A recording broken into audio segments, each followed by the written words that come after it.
عیدگاہ میں خون کی ہولی کھیلی میرے لوہوں سے. اسی کانگریس نے میرٹھ ملیالہ کے ہنن ندی کے کنارے میرے نوجوانوں کے سینے پہ گولیاں چلائی. یہی مگاما سے ابھی لوگ آئے ہیں, بھاگلپور پار کر کے آئے ہیں. بھاگلپور میں ہمارے نوجوانوں کو کاٹ کر دفنا دیا گیا اور اس کے سینے پہ گوبھی کی کاشت کی ان کانگریسیوں نے. اور نتیجہ یہ ہوا کہ کوئی ایک دو زخم نہیں, سارا جسم ہے چھلنی. درد بیچارہ پریشان ہے کہ کہاں سے اٹھے. غم قصے جو سنانے لگیں گے پتھر بھی آنسو بہانے لگیں گے, اتنا غم اس نے دیا ہے. ابھی تازہ ترین واقعہ ہے نوجوانوں, 2011 میں آپ نے اور ہم نے مل کر ایک لڑائی لڑی تھی. ایک لڑائی یہ لڑی کہ علی گڑھ یونیورسٹی کیمپس کی زمین فراہم کی جائے. نتیش جی کی نانی مر رہی تھی زمین دینے میں. جب لاکھوں کی تعداد میں ہم سڑکوں پہ آئے تو 3 مہینے میں زمین دینی پڑی. ایگریمنٹ 2011 کے دسمبر کو سائن ہوا. 2012, 13 اور 14 کے اپریل تک انہی کانگریسیوں کی حکومت دلی میں رہی, لیکن علی گڑھ یونیورسٹی کیمپس کے لیے کشن گنج کے لیے پیسہ نہیں دیا اور ہمارے بچوں کے خواب کو چکنا چور کر دیا. جس نے علی گڑھ کا خواب دکھا کر ہمارے خواب کو چکنا چور کیا ہے, اس کانگریس کے خواب کو بھی چکنا چور کر دینا اب ہمارے نوجوانوں کو ذمہ داری ہے. یاد ہوگا 2014 میں ہم نے ایم پی کا الیکشن صرف اس لیے لڑنا چھوڑ دیا تھا کہ مجھے اندیشہ ہونے لگا تھا کہ بی جے پی سے نتیش کمار مل گیا ہے اور فرقہ پرستوں کو ہم پر تھوپ رہا ہے. ہم نے قربانی دی اور مولانا کو آپ نے ووٹ دیا. اسرار صاحب رحمت اللہ علیہ جیتے کی نہیں, ہم نے قربانی دی, آپ نے ووٹ دیا. جن کو جتا کر بھیجا, طلاق بل کی جب پیشی ہوئی اسی کانگریس نے مولانا کو بولنے کی اجازت نہیں دی. یہ معلوم ہے آپ کو, مولانا نے گواہی دی ہے. نوجوانوں, میں تمہیں مبارکباد پیش کرتا ہوں کہ طلاق کے بل پر جس نے ہمارے ممبر پارلیمنٹ کو بولنے نہیں دیا تھا, اللہ کا شکر ہے سیمانچل کی بستی میں ہمارا نوجوان اب کسی کانگریسوں کی بھی بولنے نہیں دے رہا ہے. اب ان کی بولتی بند ہو گئی ہے.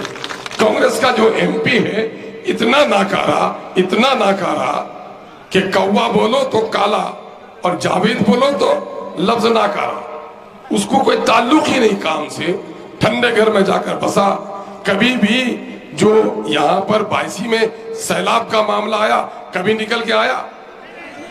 یہ جو مانندہ بیسن کا معاملہ تھا بولا نہیں یہ کام ٹھیک ہو رہا ہے. بعد کو جب حاجی سبحان صاحب جرا آگے بڑھے تو سرمن لحاجت مروتن اخیر میں آیا.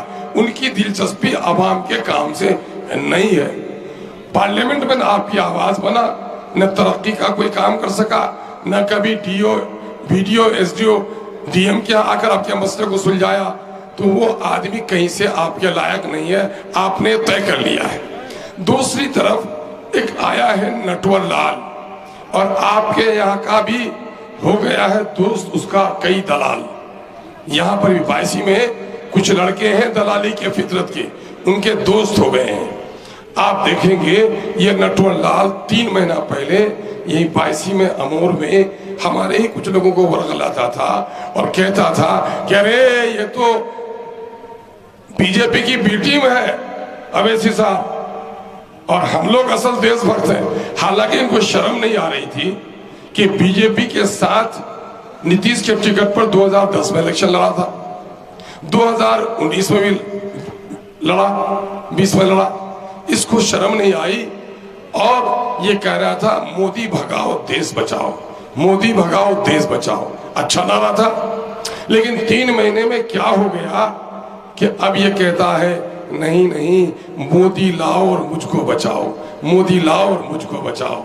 اور جنتا نے کہہ دیا ہے اب ان کو ہر جگہ پر کہ مودی کیا, مودی کا اگلا بھی آ جائے گا تو تم کو بچا نہ سکے گا, چونکہ کبوتر کے انڈے سے چیل نہیں جنم لے سکتا ہے اور سیمانچل سے کبھی بھی فرقہ پرست نہیں جیت سکتا ہے. یہ طے کر لیا ہے لوگوں نے. اور دیکھو یہ نٹور ہے کون, جب مودی کا یہ آدمی ہے تیر لے کر آیا ہے تو سیمانچل کے لوگوں کو اتنا بیوقوف سمجھتا ہے کیا نتیش کمار پردھان منتری کو امیدوار ہے کہ مودی, بولو آواز سے بولو, مودی. تو یہ جیت کے جائے گا تو کس کو پردھان منتری بنائے گا, مودی کو. تو مودی کا آدمی تیر لے کر آیا ہے تو بھٹکنا مت، تیر کو تیر سمجھنا بھول ہے، حقیقت میں یہ نریندر مودی کا ہی پھول ہے، اس لیے اس کو پہچان لو یہ کہ نریندر مودی کا پھول لے کر ٹھگنے آیا ہے۔ چونکہ رامو تو پھول کو دے گا، عبد الرحمن نہیں دے گا، تو تیر لے کر آیا ہے۔ اے دلال، تو ہمیں اتنا کمزرف سمجھا ہے، تو کن کے ساتھ کھڑا ہے؟ مودی کا نام لب پہ آتا ہے تو گودھرا کی ہماری ان ماؤں بہنوں کی لٹی ہوئی عزت اور عصمت کی بھیانک اور دردناک تصویر سامنے ہوتی ہے، کانوں میں اس کی درد بھری چیخ سنائی دیتی ہے۔ شیطان بھی شرمندہ تھا، ابلیس بھی پریشان تھا، جو کچھ وہاں کے درندوں نے کیا۔ ماں کے سامنے میں بیٹی کی آبرو لوٹی، باپ کے سامنے میں بیٹی کی آبرو لوٹی، بھائی کے سامنے میں اس کی بہن کی عزت کو تار تار کیا گیا۔ حالانکہ ان بے شرموں نے اس بات کی بھی پرواہ نہ کی کہ بچوں کے سامنے میں بلقیس کی عزت کو تار تار کر دیا۔ یاد ہے نوجوانوں، تم کو دل کا یہ زخم کو تازہ رکھنا چاہیے، پرانے قصے کو بار بار پڑھنا چاہیے۔ معاملہ کیا ہوا کہ چھوٹے دودھ پیتے بچوں کو ماں کے گود سے چھین چھین کر آگ میں ڈالا گیا کہ نہیں؟ گودرا میں حاملہ عورت کے سکم کو چاک کیا گیا کہ نہیں کیا گیا؟ تو باپ کا قاتل بستی میں آئے تو اس کی تعظیم کرو گے یا اس کے گردن پر ہاتھ رکھو گے؟ کیا کرو گے؟ آواز سے بولو۔ تو جو لوگ گودرا کے ہماری ماؤں بہنوں کی عزت ٹوٹے قتل کرے، بستی میں ان کے ساتھ عزت کرو گے؟ تو ان کو نکالو گے کہ نہیں نکالو گے؟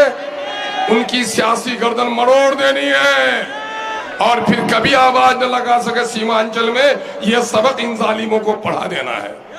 اور یہی وجہ ہے کہ آج پورے سیمانچل کے نوجوانوں کی طرف سے امنگ بھرا یہ پیغام دیا جا رہا ہے، پھول نفرت کا چمن میں اپنے کھلنے نہیں دیں گے۔ تیر عداوت کی، ہم ہندو اور مسلمان ایک جگہ مل کے رہتے ہیں، تیر عداوت کی اپنی بستی میں چلنے نہیں دیں گے، پھول نفرت کا اپنے چمن میں کھلنے نہیں دیں گے، تیر عداوت کی اپنی بستی میں چلنے نہیں دیں گے۔ سیمانچل یا پھر کشن گنج کہو، بائسی کہو، کشن گنج پارلیمانی حلقے کے نوجوانوں نے کھائی ہے قسم، دلالوں کو نیتا کبھی ہم بننے نہیں دیں گے، دلالوں کو نیتا کبھی ہم بننے نہیں دیں گے۔ یہ جو دلال ہے، نٹیا دلال، اس کا کیا کام ہے؟ اس کا کام ہے آوارہ لوگوں کو آگے بڑھانا، آفیسوں سے کمیشن وصول کرنا، غریبوں کا گھر بن رہا ہے، بالو اور گٹی کے گاڑیوں سے عوید وصولی کرانا۔ یہ ساری ایسی چیزیں ہیں جس نے سماج کے نوجوانوں کو بگاڑ دیا ہے۔ میں فخر نہیں کرتا، اللہ کا شکر ادا کرتا ہوں کہ جب 2014 میں مجھ کو ٹکٹ دیا اور میں ہار بھی جاتا تو وزیر بنتا، تو میں نے بی جے پی سے قریب ہوتے ہوئے نیتیش کو دیکھا تو میں نے اس کے ٹکٹ کو لات مار کر کچل کر پھینک دیا۔ اور آج جبکہ پورے ملک میں مسلمانوں کو خوف کے ماحول میں جینے کے لیے مجبور کیا جا رہا ہے، کہیں ٹوپیاں اچھالی جا رہی ہیں، کہیں داڑیاں نوچی جا رہی ہیں، کہیں گائے کے نام پر پہلو خان اور جنید کا قتل ہو رہا ہے، بہار میں کہیں سنوبر کا اور کہیں گلناج کو مارا جا رہا ہے، بہار شریف کے مدرسہ عزیزیہ کو جلایا جاتا ہے، 4000 سے زیادہ اسلامی کتاب اور قرآن کے نسخے نظر آتش کیے جاتے ہیں، مسجد کے گیٹ کا مینارہ توڑا جا رہا ہے، قبرستانوں پر قبضہ ہو رہا ہے، اور حد تو یہ ہے کہ نماز کی حالت میں بھی نمازیوں کو لات سے مارا جا رہا ہے۔ اس خوف کے عالم میں جس نے برپا کر دیا پورے ہندوستان کے مجبوروں پر، اور آج مولانا سلمان اظہری کو حق گوئی کے پاداس میں جیل کے سلاخوں میں بند کیا جاتا ہے، اس بی جے پی کا اگر کوئی جھنڈا لے کر آئے، اس نریندر مودی کو کوئی وزیر اعظم بنانے کے لیے آئے، تو بولو وہ ہمارا دشمن ہے کہ نہیں ہے؟ خدا کے گھر کو جس نے توڑا خدا کا دشمن ہے کہ نہیں ہے؟ خدا کے گھر کو جس نے توڑا ہمارا دشمن ہے کہ نہیں ہے؟ 3 طلاق کے ذریعے سے شریعت پر حملہ کیا، شریعت کا دشمن ہمارا دشمن ہے کہ نہیں ہے؟ 82 کے لوگ انقلابی نعرہ لگاتے ہیں، نعرہ تکبیر بلند کرنے والے اس طرح نعرہ لگاتے ہو، نعرہ ایسا لگاؤ، تالی ایسی بجاؤ کہ نریندر مودی کا سیاسی رخسار اور